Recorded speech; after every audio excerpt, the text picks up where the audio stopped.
வணக்கம் நண்பர்களே, பாபா தமிழ் சேனலோடாக மற்றும் ஒரு சுவாரஸ்யமான காணொலியோடு உங்களை சந்திப்பதில் மகிழ்ச்சி அடைந்து கொண்டு இந்த காணொலியை பார்த்து கொண்டு இருக்கின்றீர்களாக இருந்தால் மறக்காம லைக் பண்ணுங்க, ஷேர் பண்ணுங்க, ஃபாலோ பண்ணாட்டி பரவாயில்ல, ஒரு லைக்கா சொல்லி பண்ணிட்டு இந்த காணொலியை பாருங்க. அதே போன்று பாபா தமிழ் சொல்லக்கூடிய யூடியூப் சேனலையும் மறக்காம சப்ஸ்கிரைப் பண்ணிருங்க. இப்போ வாங்க இந்த வீடியோக்குள்ள போகலாம்.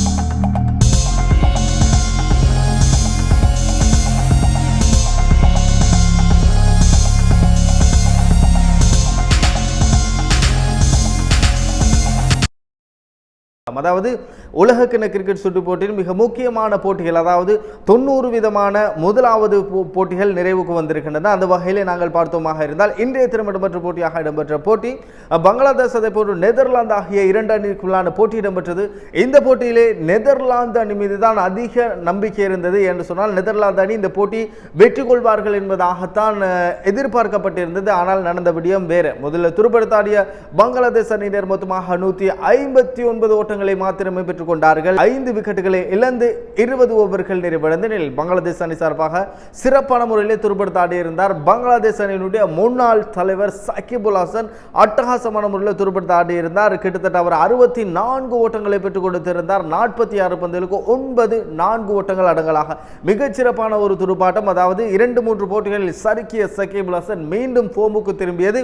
இது பங்களாதேஷ் அணியினருக்கு மிக பெரும் பலம். அதே போன்று நாங்கள் பார்த்தோமாக இருந்தால் நஜ்முல் ஹுசைன் சாந்தோ தொடர்ச்சியாக ஏமாற்றம் அளித்து வந்து கொண்டிருக்கிறார். ஒரு ஓட்டம்.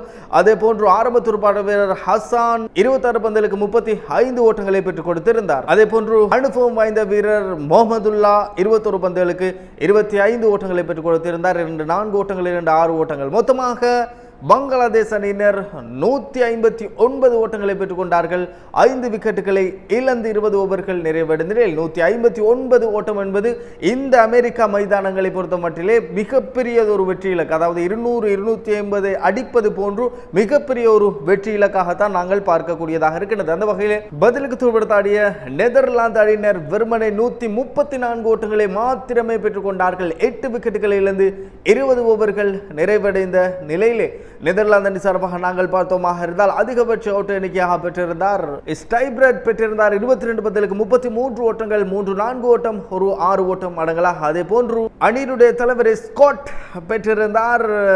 23 பந்துகளுக்கு 25 ஓட்டங்களை பெற்றுக் கொடுத்திருந்தார். மொத்தமாக நெதர்லாந்து அணியினர் 134 ஓட்டங்களுக்குள் சகல விக்கெட்டுகளையும் இழந்து கொண்டார்கள். மிகச்சிறப்பான முறையிலே பந்து வீசியிருந்தார்கள் பங்களாதேஷ் அணி வீரர்கள். பங்களாதேஷ் அணி சார்பாக சிறப்பாக பந்து வீசியிருந்தார் தஸ்கின் அகமது. 4 ஓவர்கள் பந்து வீசி 30 ஓட்டங்களை பெற்றுக் கொடுத்து 2 விக்கெட்டினை கைப்பற்றியிருந்தார். அதே போன்று முஸ்தபிசுர் ரஹீம் தொடர்ச்சியாக T20 போட்டிகளிலே சிறப்பான பந்து வீச்சு பிரதியை வெளிக்காட்டிக் கொண்டிருக்கிறார். இந்த போட்டியிலும் 4 ஓவர்கள் பந்து வீசி 12 ஓட்டங்களை பெற்றுக் கொடுத்து 1 விக்கெட்டினை கைப்பற்றியிருந்தார். இந்த போட்டியிலே வெற்றியடைந்திருக்கின்றார்கள் பங்களாதேஷ் அணியினர் என்பது குறிப்பிடத்தக்கக்கூடிய ஒரு இடம். மொத்தமாக 3 போட்டிகளில் 2 போட்டிகளில் வெற்றியடைந்திருக்கின்றார்கள். சூப்பர் 8 சுற்றுக்கு செல்லக்கூடிய வாய்ப்பு இந்த குழுவிலே பங்களாதேஷுக்கு இருப்பதாக தெரிகின்றது.